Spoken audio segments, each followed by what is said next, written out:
So I want to move on to the new releases I guess. and the upcomings. Yeah, let's do it. Oh, I guess. Alrighty, we got the Magnificent Truffle Pigs for June 3rd. Damn, Okay. these Yeah. graphics look fucking badass, dude. Yeah, talk about it. Yeah, so it's a first-person romantic metal detecting game. It combines laid-back detecting and exploration with a strong narrative, all set in a beautiful English countryside. It's a game about trying to find something. That's the description. It's a game about trying to find something. Yeah. Yeah, Nice. Yeah, it kind of it looks looks like like Raft. a cheaper, shittier. Yeah, well, it kind of looks like a shittier version of Firewatch. Firewatch. Yeah, it looks interesting. Uh, It looks like that's June June 3rd. 3rd. Comes out, or it came out June 3rd, so 2 days ago, or 4 days when you watch Yeah, I this was gonna video. say it. So it's out, right? It's got Yeah. I do a couple that are out, and then I do the it's rest of got the week. mixed reviews, 35 reviews. Next up, we got. Oh, what was the price of that bad boy? That is going for 1079. 1079. I knew it was weird. 11 Next bucks. up, we got Pro Cycling Manager 2021. There's a bunch of these. It's kind of your a la Sports game. sports management game. You're not even really playing it. You like manage the team. They have a Moto City one that's really good. MotoGP one. It's really good. And so you like manage your bicyclists on the team, the technology of the bikes, the stats, the sponsorships, and then you can like watch the races play out. I like these type of games. This one's got mixed reviews. Maybe they haven't improved much over last year. I've never played this one in particular, but these type of games I do really enjoy. So that one is $39.99, and again, it came out June 3rd, so it's already out right now. On June 4th, we have The Last Kid, Kids on Earth, and The Staff of Doom. Join Jack and his friends in an epic post-apocalyptic quest to save our world from the queen of the slime monsters. Action RPG. So it looks like a Diablo game for 5-year-olds. Yeah, looks really basic. One review, and it came out yesterday.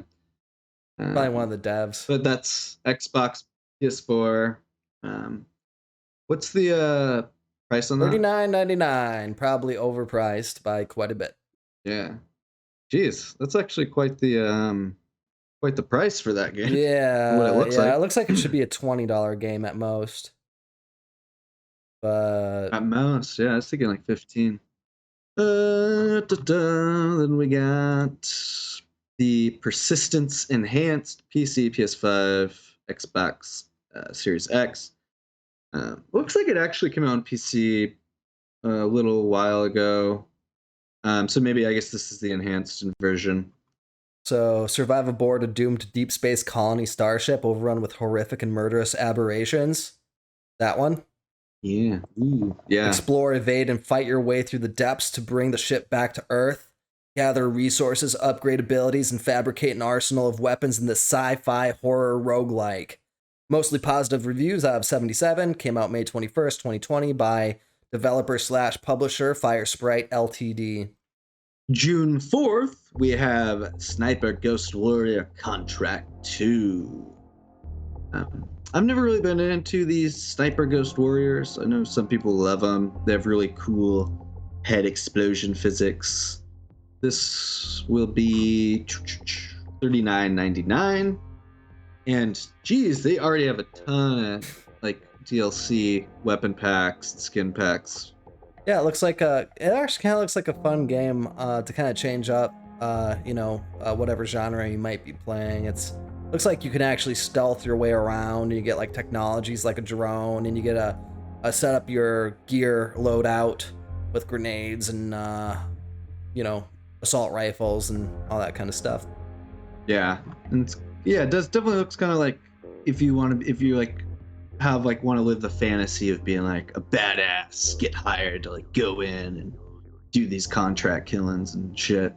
You know, in the Middle East. It definitely there's people like that, dude. Contractors, like ex-Delta Force dudes and stuff that I watched this I think it was on the History Channel or something, but like the Coca-Cola CEO got like captured in Africa or something like that. And Coca-Cola hired like one guy to get him back. So this guy like went and, I don't know, like wreaked havoc in Africa to get this guy back. Just one dude, just one badass dude. Yeah, dude. So June 5th, so out today or 2 days ago, if you're watching this, the Mighty Goose. It's 1999, and it looks like it's a side-scroller, fast-paced gun and shooter starring a bounty hunter goose using epic weapons and devastating war machines to battle against screen-filling bosses and hordes of enemies. Looks like it's got like a cute, charming art style. What were you saying? Super Nintendo vibes, kind of like a Mega Man / Earthworm Jim / Contra style. Contra, yeah, it's got a lot of Contra. It looks like kind of like Contra gameplay, but yeah, this classic 32-bit, 16-bit era graphics. Definitely looks charming. People love their gooses in their games nowadays. Fuck yeah, dude. I think people like the neck, the goose neck. I think it's phallic. I think people like phallic things. Yeah. Get it in my mouth. That goose neck, biatch. Yeah. So it's only been out, like, it's just came out today, and its reviews are already 91%, 47 reviews. So, looks good. Looks like it plays smooth. Yeah. Well, how could it not? What, you need like 1 gigabyte of RAM to play that game. You don't even need a graphics card, you could probably just use your processor. Yeah, probably. Internal graphics. Then, June 8th, coming to PC, PS5, Xbox Series X, PS4, and Xbone. We got Chivalry 2, y'all. The video game strip club coming out on stage. You got the big ass. You got the big old titties. Oh, fucking Chivalry 2, y'all. Wow, Chivalry 2, motherfucker. Let her get a little AC/DC going for ya. How come I can't find this on Steam? Chivalry 2. It's not on Steam. It is a Epic exclusive, or maybe Time exclusive. Everyone loves Chivalry. It's your favorite first person. Is it third person? It's first person. Medieval, beat 'em up, beat your friends up with a sword, kill your enemies with an axe, poke people in the bum with a spear. Chaos and free for all. Interesting. Yeah, did you ever play the first one? No, I've never played a Chivalry game. Really? Yeah. I don't know how to keep going to that voice. Really? All right. It's pretty fun. They're chaos. They're like chaos simulators. I'm excited to see the trailer for that. Yeah. Yeah. It looks good. So that's the big release of the week, it looks like. Then we got, it looks like Edge of Eternity coming out of early access. It is a wage epic turn-based battles as you follow Darion and Selene on their quest to find a cure to the all-consuming corrosion in this grand tale of hope and sacrifice. Oh. So it's like a tactics RPG. Decent graphics. Yeah, the art style looks really cool on that. Yeah, definitely Japanese inspired with the character design and the level design to an extent as well. Very fantasy. Midgar Studio? How have I not ever heard of them? Ooh, Midgar. That's definitely a throwback to FF7. Maybe. Yeah, they're clearly Square. Yeah, it must be a branch off. Fans, or maybe they're. Yeah. Branch off were made like what's it called? Is homage? Yeah, perhaps. So that's June 8th as well. Then we got June 10th. One hand clapping. It's coming to early access, this is a game where apparently you'll sing into your microphone and to solve musical puzzles and change the world around you as you explore the unique world of one hand clapping. And it's this kind of pretty but very like Easter style colors, very bright, vivid colors, but it's a 2D game. And singing your microphone when you got pipes like me singing into a microphone.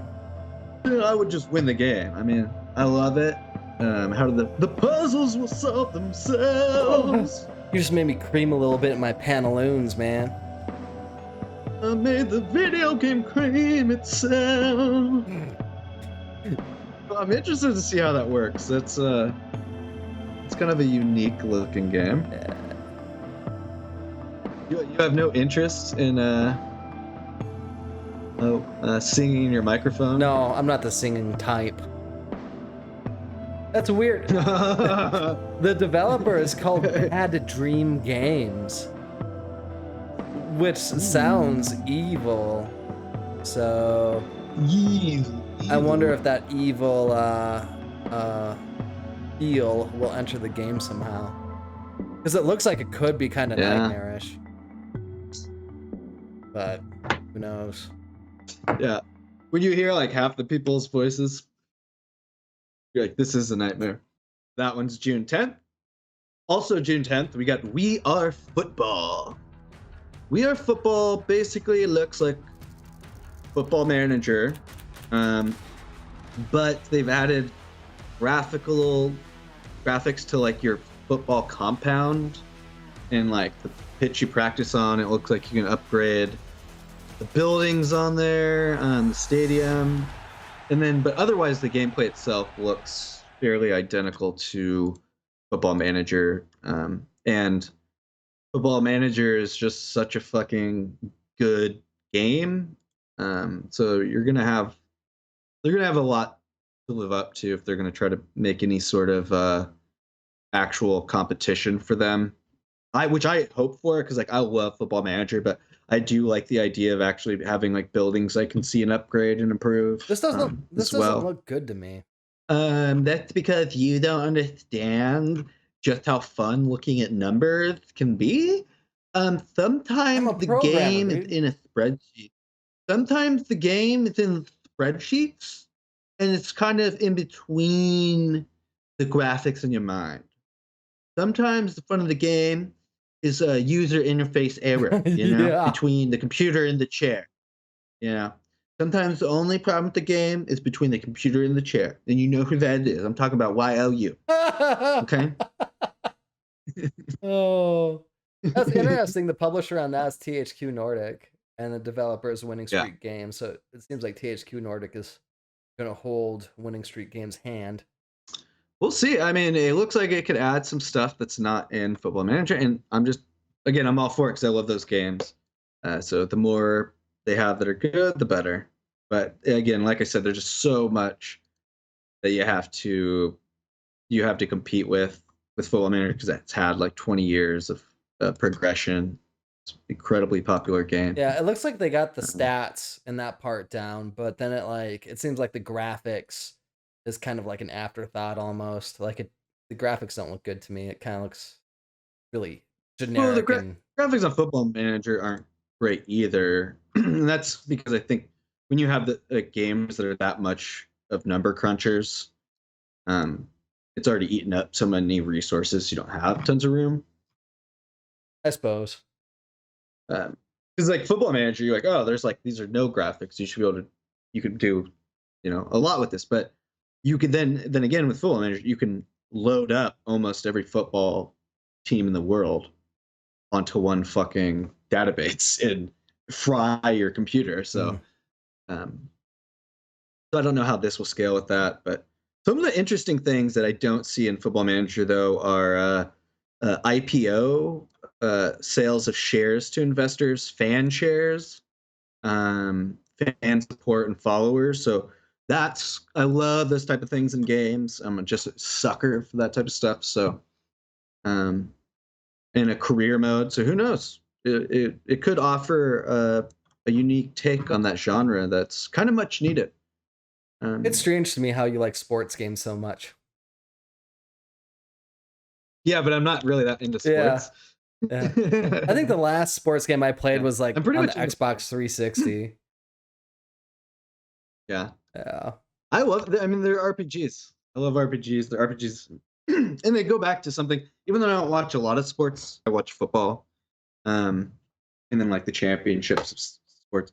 But I just love the idea of that classic the classic male fantasy of, that I've had since I was a little boy, where I was like a 6'7" black guy who could dunk and was just like could shoot threes and could like do everything. It's like, oh, he's like the greatest player, and everyone's like, oh, I love him. And the ladies like, oh, I suck his big old black dick. And I'm like, oh, it's cool, y'all. I'm just being myself. I'm like Michael Jordan, basically. Wow. So I just love that, Oh man, I think the last time I enjoyed a basketball game was on the Super Nintendo. Then the only thing I really played after that was football, Madden games for like the Xbox 360. And then I played a few hockey games. Hockey but- games suck, which is awful because I think it's just because it's not that popular, so they don't put that much money into those games. But that's what's frustrating, because a hockey game, they used to be awesome, and it shouldn't be that hard to like make a really great one. And I guess like the NHL one plays pretty well, like it plays like good hockey. But the career modes and all the modes in that game are just so hollowed out because they don't have the funds for it, that they just are inadequate games. Well, the hockey players make like $60,000 a year. Yeah. People at McDonald's make more than hockey players. Yeah. Which is dumb. I was a hockey player back in the day, but well, it makes sense that, like, if you're playing a sport that's much better than most jobs, so maybe you shouldn't make that much money. But it all comes down to, the basic economics. Does your sport pull in money? It's all like a share of revenue. Yeah. A revenue split. But anyways, that's We Are Football. That's June 10th. June 11th, we have the Black Skyland. Black Skyland. It looks different than what it sounds. It's a top-down open world game, Skypunk they dub it, where you go by foot or in this cool little like floating air balloon flying vessel, and you have like cannons on it. And yeah, it looks like top down, and you're open world, and you're like gathering stuff. It looks like cargo, and you're fighting guys and shooting them. This looks insane. Yeah, it looks kind of fucking cool, and you can upgrade your equipment. I assume you can upgrade your skyship as well. Yeah, this actually looks like a pretty cool game. It's coming into early access. Yeah, and it's coming to early access June 11th. And yeah, the graphics are very beautifully done. Good sprite work. Interesting. I love that kind of skypunk, steampunk aesthetic. So yeah, it looks really cool. I like the Super Nintendo vibes that I'm getting from some of these games that are coming out recently. Yeah, it never really left, and indies really keep it alive. Yeah. I love, because it's well within its more realistic scope for many like smaller studios and developers. Yeah, exactly. But you can still make games that are just good. Wow. Yeah, I'm kind of looking forward to that, actually. Finally, we got June 12th, Guilty Gear Strive. This will be $59.99, and it's a Guilty Gear game. It's an anime bullshit fighting game that people have loved for a long time. And actually, I will say, this is one of the fighting games I played a while ago, like 5, 6, 7 years ago, where I actually did really kind of enjoy it. I was never good enough to actually get good or play online with other people, but I did like the smoothness of it, and the characters are pretty interesting. There's a lot of them. Yeah, it's I've never played a Guilty Gear game. I was never huge into anime, so it just probably never struck me before. Yeah, we'll see. Hopefully it's good. I mean, fighting fans definitely are like aching for like a really good new game to come out. and they got their little fighting tournament. So we'll see. Maybe this becomes part of the rotation at the fighting tournaments. The only time I ever almost got into anime was after in middle school, and this was back in, I don't know what, like the late 90s, early 2000s. When I was in middle school, I would come home and Dragon Ball Z would be on, this one episode, like Goku and Vegeta had to fight their way to the top of a tower. And I could be not remembering this correctly, but I think Goku got knocked out on like the second or third floor. So Vegeta had to like finish the tower by himself. I was like, that's my boy. Vegeta. Vegeta rules. Yeah.